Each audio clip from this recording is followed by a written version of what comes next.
कानून तो कुदरत से चलता है, मालिक का जो हुक्म है उसकी रजा में जो राजी रहना सीख जाता है, हुक्म का जो साहिब का हुक्म जो मानता है उसको किसी की दुख व्याधि रोग और तकलीफ नहीं सता सकती। लेकिन वो साधना करनी किसने? हमने आपने खुद ने करनी है। यहाँ तो संसार में अपने अपने मतलब के साथी हैं और जिससे जिसका मतलब हल होता है वो उसको उतना ही याद करता है, उतना ही प्यार करता है। जब उसका मतलब उससे नहीं हल होता है तो उससे उसका कोई संबंध और रिश्ता भी नहीं रहता है। लेकिन ये ना सोचो कि भाई तुम्हारा ही फर्ज ये बनता है, अगर बुरा इंसान है और बुरे का संग छोड़ने में, चाहे वो घर का है, चाहे बाहर का है, चाहे कोई रिश्ते में लगता है, कोई नाते में रखता है, तुम्हें उसका कोई दुख नहीं होगा। किस प्रकार से? जिस प्रकार से नालायक बेटा तजो और तजो स्वार्थी यार, निर्मोही माता तजो, तजो नीलजी नार, तजो नीलजी नार, तजो सन्यासी कामी, नौकर नमक हराम तजो, तजो अन्यायी शामी, गुरु लालची तजो, तजो चेला अड़सेटा, और पिता अधर्मी तजो, तजो नालायक बेटा। अगर ये चीज इतनी नालायक है तो इनको छोड़ने में कभी कोई दोष नहीं लगता है। बेटा नालायक अगर हो तो उसको छोड़ देना चाहिए, क्या बेटापन है उसका।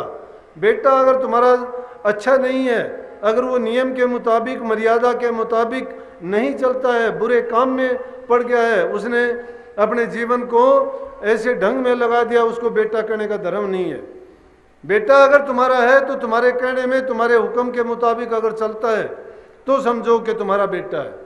स्वार्थी अगर तुम्हारा मित्र है, मित्र का ये मतलब नहीं मित्र किसी की खिल्ली नहीं उड़ाता, मित्र अपने मित्र के दोष नहीं देखता, मित्र पर जब विपत्ति आती है तो उसके टाइम में वो काम आता है।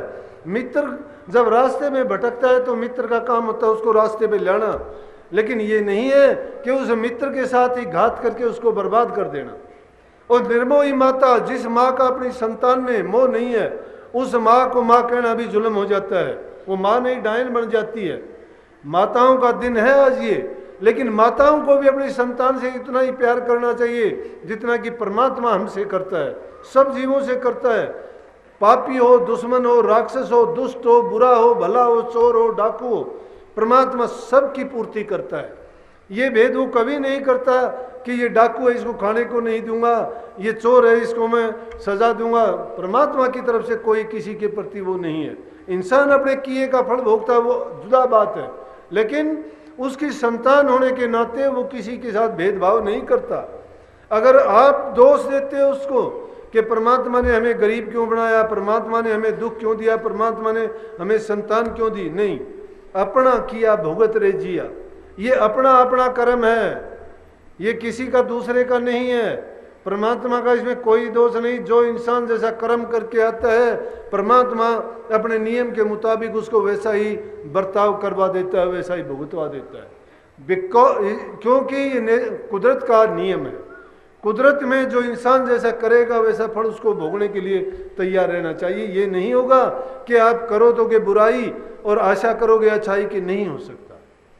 ये सब जानते हैं, दूसरों को सब कहते भी आए हैं और हम सीखते भी यही हैं, लेकिन अपने काम करते हुए क्यों भूल जाते हैं कि हम जो बात कहते हैं, जो हम बात सुनते हैं, जो हमें शिक्षा दी जाती है उसको सही रूप से हम क्रियान्वित नहीं करते, उसको अमली जामा नहीं पहनाते हैं सही ढंग से। अगर उसको सही काम करें, अब सभी बताते हैं, संतों ने मार्ग बताया, रास्ता बताया, उन्होंने कहा कि तुम अच्छे काम करो, बुराइयों को छोड़ो, परमात्मा है तुम्हारे अंदर है। लेकिन बैठे बैठे अगर कहे, अगर हमें भी कोई कहे कि इस लकड़ी में अग्नि है, लेकिन इस लकड़ी की अग्नि दिखाई तो कहीं नहीं देती है, हम इसके ऊपर भी बैठते हैं, हाथ भी रखते हैं, सारे काम कर, हमें जलाती क्यों नहीं है, लेकिन है वो गुप्त है। वो गुप्त ताकत यहाँ भी मौजूद है, वो सब में रहती हुई किसी को दिखाई नहीं देती और सबको दिखाई देती है उसकी कार्रवाई जो हो रही है, सब देखते हैं। बिना ताकत के कोई कार्रवाई होती है क्या? लेकिन इस लकड़ी की अग्नि को जाहिर करने के लिए, देखने के लिए तुम्हें क्या करना पड़ा? रगड़ना पड़ेगा। लकड़ी को जब रगड़ोगे और जब रगड़ते रगड़ते ऐसी हालत में पहुंच जाओगे इसमें आग की चिंगारियां फूटनी शुरू हो जाएंगी। इसके पास थी तो अग्नि है, अंदर में है, लेकिन उसका एक तरीका है खोजने का, निकालने का। अगर कहे कि घी है दूध में, दूध में तुम लाख हाथ मारो, हाथ जिकोड़ते रहो, तुम्हें घी नहीं मिलेगा। हाथ भी शायद चिकना नहीं होगा, लेकिन तरीका अगर उसे बताया जाएगा, मंथन करना पड़ेगा। और मंथन करते करते जब उसमें से तुम उस घी को पालोगे, इसी प्रकार से उस शक्ति हमारे अंदर जो छिपी हुई है, अपने अंदर का मंथन करना पड़ेगा। और जब जो जो मंथन करते चले जाओगे, बुराइयों को नीचे छोड़ते चले जाओगे, मक्खन जो है, ताकत है, शक्ति है, वो अपने आप ऊपर चलती आएगी, अपने आप आपको पहचान हो जाएगी, पालोगे उसको। लेकिन करना पड़ेगा, रगड़ा उस पर लगाना पड़ेगा, मंथन उसका करना पड़ेगा। जब तक आप ये नहीं करते हो कैसे मिल जाएगा? तिल में तेल है, लेकिन तुम वैसे देखोगे नहीं मिलता। मूंगफली में तेल है, सरसों में तेल नहीं मिलता है, लेकिन उसको घानी में डाल के जब घुमाओगे, उसको पीस दिया जाएगा। इस मन को भी इसी प्रकार से जब पीस दोगे, मूंज की तरह से इसको कूट के इतना महीन बना दोगे, इसका मोटापन, इसका अहंकारपन, इसमें उठने वाली बुराइयां, इसमें उठने वाले संकल्प और इसमें जो जो विचार पैदा होते हैं, उनका जब तक तुम्हें ख्याल नहीं होगा, बुद्धि की कसौटी पर कस के और विवेक से काम जब तक नहीं लोगे, तब तक वो शक्ति आपके अंदर होते हुए उस मूर्ख की तरह से जीवन बर्बाद कर दोगे। जगह जगह के भटका खाओगे, कहीं कुछ करोगे, कहीं कुछ करोगे। जैसे पंजाब से कल एक बहन का फोन आया मेरे पास, ये रघुवीर कहने लगा, जी कई बार फोन आ चुका, 1 मिनट बात करो। मेरा स्वभाव है, कोई भी किसी का सत्संगियों में भेदभाव नहीं करता, अगला करता है करो, लेकिन मुझे जितना पता होता है, जो पूछते मैं बताता हूँ। फोन पे पूछो, वैसे पूछो, या जैसे भी हो। तो उसने क्या कहा कि कहने लगी, जी 40 साल से मैं और मेरा पति ब्यास से सत्संगी थे, लेकिन मेरे पति ने क्या किया कि अब राधा स्वामी नाम छोड़ के और वो किसी और ही पंथ में फंस गया। और मैं जब उसके साथ गई तो वहाँ का गुरु था, उसने मुझे धक्के दे के बाहर निकलवा दिया। अब मुझे दुख आता है कि उसने, कहते हैं कि राधा स्वामी मत तो ऊंचे से ऊंचा है, फिर उसने इसको क्यों छोड़ा। मैं कहने लगा, बहन जी ये तो आप अपने पति से पूछ के देखो कि 40 साल में तुमने किया क्या, 40 साल में तुमने धक्के खाए क्या, आश्रमों में जाके तुम प्रसाद के भूखे जाते थे, खाना खा के वहाँ से वापस आ जाते थे क्या तुम उसको वहाँ पत्थर बन के सुनते थे कि गुरु तुम्हें क्या वचन देता था? अरे सुन सुन के तुमने अपने कानों को बहरा बना लिया है, या तुम आदि बन गए हो, ये भैंस के आगे बीण बजाने जैसी बात कर ली है। वचन को सुनते हो, अपनाते नहीं हो, अमल नहीं करते हो। जगह जगह धक्के इसलिए खाते हो कि गुरु पर तुम्हारा इतबार नहीं, नाम पर तुम्हारा इतबार नहीं, करनी तुम करना नहीं चाहते हो, जीवन बर्बाद करते हो। किस प्रकार से एक आदमी से कोई कहता है कि भैया, वो कहता है जी मुझे पानी की जरूरत है। आदमी दूसरा समझदार था, कहने लगा, भाई ऐसा करो कि पानी आपको मिलेगा जमीन में यहाँ पे। बोला यहाँ पे मिल जाएगा? बोला मिल जाएगा। बोला कितनी गहराई में? बोला 50 फीट पे पानी है। उसने जमीन को खोदना शुरू कर दिया। जब 10 फुट को खोदा उसने, एक दूसरा आदमी आया, कहने लगा क्या करता है? बोला कि पानी निकालना है जमीन से। बोला कि 50 फीट पे पानी मिलेगा। बोला अरे 50 पे क्यों, मैं तेरे को 40 फीट पे बताता हूँ, चल। बोला कि चल, उसको छोड़ दिया, जाके दूसरा गड्ढा खोदने लग गया। जब 10 फुट खोद लिया, एक आदमी और आया। बोला कि हाँ क्या करता है? बोला कि मुझे पानी की तलाश है, मैं पानी लेना चाहता हूँ, किसी ने कहा है कि हाँ पानी है। बोला कितना? बोला कि 40 फीट पे मिलेगा। बोला मैं 30 फुट पे बताता हूँ तुझे, चल। बोला कि चल, मैं यहाँ क्यों खोदूंगा। वो तीसरी जगह लेके गया, वहाँ खोदना शुरू किया। तब उसने 10 फीट खोद लिया तो एक और आदमी आया और कहने लगा यहाँ क्या करता है भाई? बोला कि पानी की खोज करता हूँ यहाँ 30 फुट पे। बोला मैं 20 पे बताऊँगा।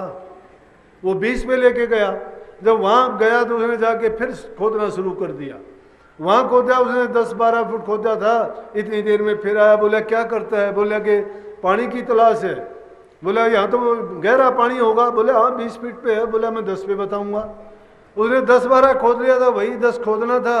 बोला कि चल ले, वहाँ चलते हैं भाई, मैं तो 50 फुट पे बताया था, किसी ने तू सबसे अच्छा आदमी मिला है जो 10 फुट पे मुझे पानी बताता है। वहाँ जाके उसने गया, इतनी देर में पहला आदमी आ गया। बोला अरे यहाँ कैसे आ गया? बोला तूने तो 50 फुट पे बताया था और फिर देख मेरी चतुराई। बोले हाँ बोल। बोला उसके बाद दूसरा एक और मूर्ख बोला कि चल तुझे 40 पे बताऊं। मैं बोला 10 खोदा था, शुक्र है इतनी देर में तीसरा आ गया, कहने लगा 30 पर बताऊंगा। फिर ने बोला उससे भी अच्छा मिला, 20 पे बताया, बोला कि ये नेक इंसान है, इसने मुझे कहा कि 10 फीट पे पानी मिलेगा। बोला कि सारा जोड़ के देखना तुझे कितना खोदना पड़ा। उसने सब देखा तो 50 फीट खोद चुका था। बोला अरे मूर्ख, 50 फुट पे तुझे मैंने बताया था और तू 50 फुट पहले ही खोद चुका है। दुनिया में के फालतू के धक्के खाने तेरे लिखे थे कर्म में।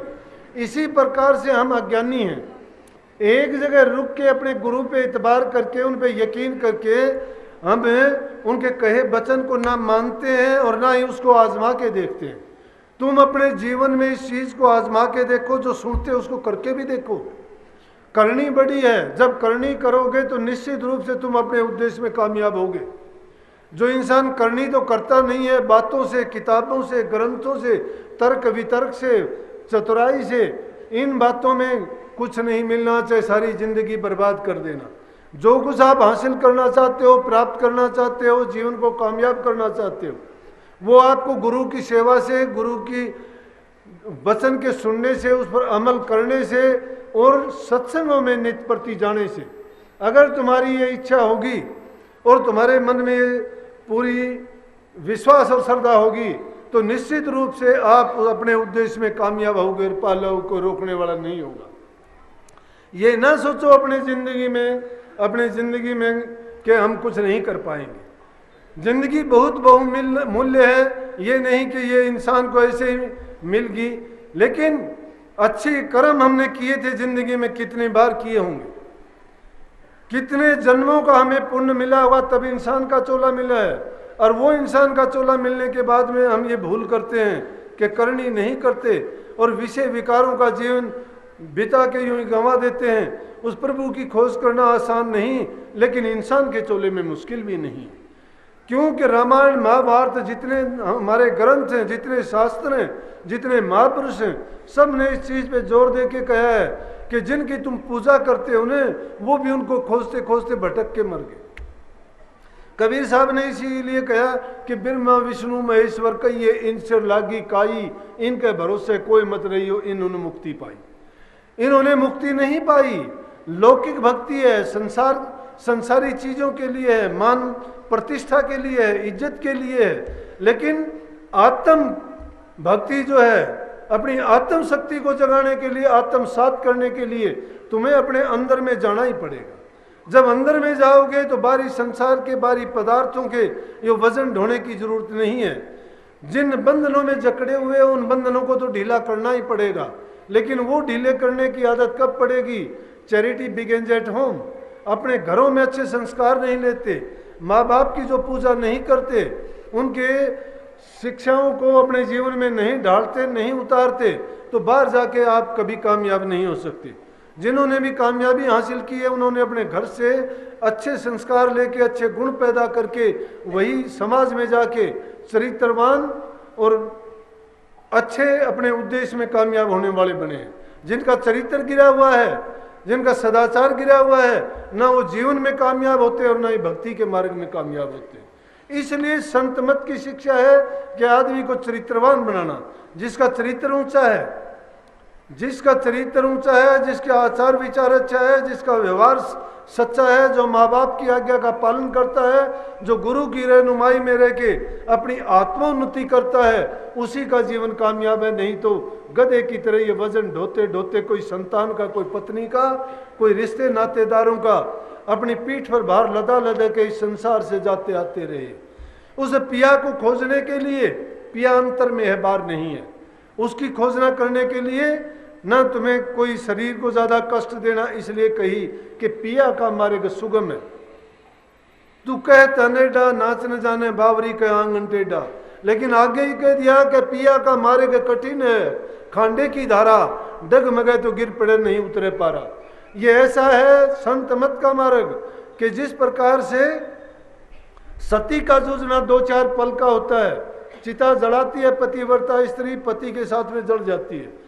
सूरवीर घंटे 2 घंटे युद्ध के मैदान में लड़ लेगा, लेकिन संत मत की लाइन पे चलना, रोम रोम करके, तिल तिल करके टूटना है। भट्ठी में जिस प्रकार से तप करना है, उसी प्रकार से अग्नि पे बैठ के उस प्रभु की भक्ति करना है।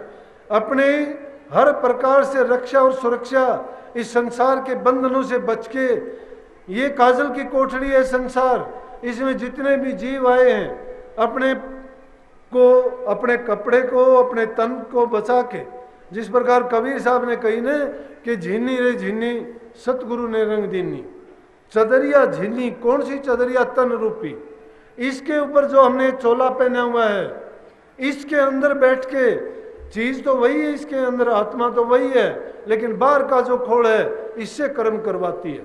हम इंद्रियों के बस होते हैं, इंद्रिय जगत में जीते हैं, इंद्रियों के रस के कारण अपने जीवन को बर्बाद करते हैं। जो इंसान किसी को मार्ग से भटकाता है, मार्ग से भटकाता है, गुरु से प्रीत तुड़वाता है, उसका श्रद्धा में कमी लाता है, उस जैसा निकम्मा इंसान नहीं है। उसको कभी वो बख्शा नहीं जाएगा और उसका दरगाह में जब फैसला होगा तो नरकों में जाना पड़ेगा।